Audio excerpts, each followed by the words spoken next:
Formal na nagtapos ang 29 Police Community Relations Month na may temang Ligtas Ka sa Bagong Pilipinas dito sa Camp Captain Julian Olivas, City of San Fernando, Pampanga. Ang buong pagdiriwang sa ilalim ng pamumuno ni Police Brigadier General Jose Santiago Hidalgo Jr., Regional Director ng Police Regional Office 3 at pinangunahan ni Police Colonel Marites A. Salvadora, Chief Regional Community Affairs and Development Division 3. Ngayong buwan ng PCR, ginawaran ang Tarlac, Zambales at Aurora PNP bilang mga Outstanding Provincial Community Development Division sa kanilang natatanging kontribusyon na mapaganda ang ugnayan ng PNP at ng komunidad. Mula sa Pampanga PNP ang itinanghal na Best Junior PNCO, Best Senior PNCO naman sa Zambales PNP. Nasungkit din ng Tarlac PNP ang Best Junior PCO at Best Senior PCO at ang Olongapo City PNP ang nakakuha ng Outstanding PICAD Junior NUP sa naturang culminating activity na kung saan ipinakita nila ang kanilang dedikasyon sa paghahatid ng tulong. Dumalo din sa nasabing aktibidad si Director Julieta P. Regional Director ng National Police Commission Region 3 na kung saan nagbigay ng mensahe sa ating mga kapulisan.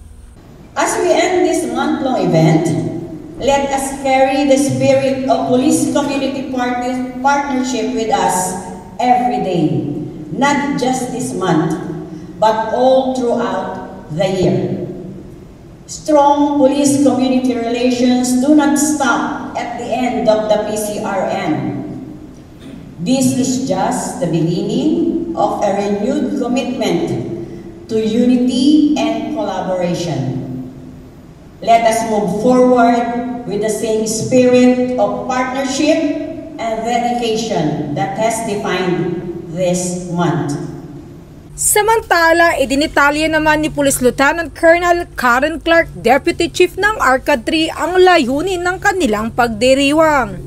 Mobilizing the community, our efforts will not be limited to crime prevention, but will also encompass the maintenance of peace and order, ensuring a safer environment for living, working, and doing business. These initiatives are driven by the priority projects of our esteemed Regional Director, Police Brigadier General Jose S. Hidalgo Jr. We remain dedicated to our motto, to serve and protect, and we pledge to deliver excellent police services to our communities. In the spirit of Bagong Pilipinas, the goal of our police force is clear: to make everyone feel safe. Tunay na nagagalak ang kapulisan ng Gitnang Luzon makapaghatid lang ng serbisyo sa kanilang nasasakupan dahil sa Bagong Pilipinas gusto ng pulis ligtas ka. Mula dito sa City of San Fernando, Pampanga, ang inyong PNN Correspondent, Police Corporal Giselle V. Rivera, alagad ng batas, tagataguyod ng Balitang Pulis.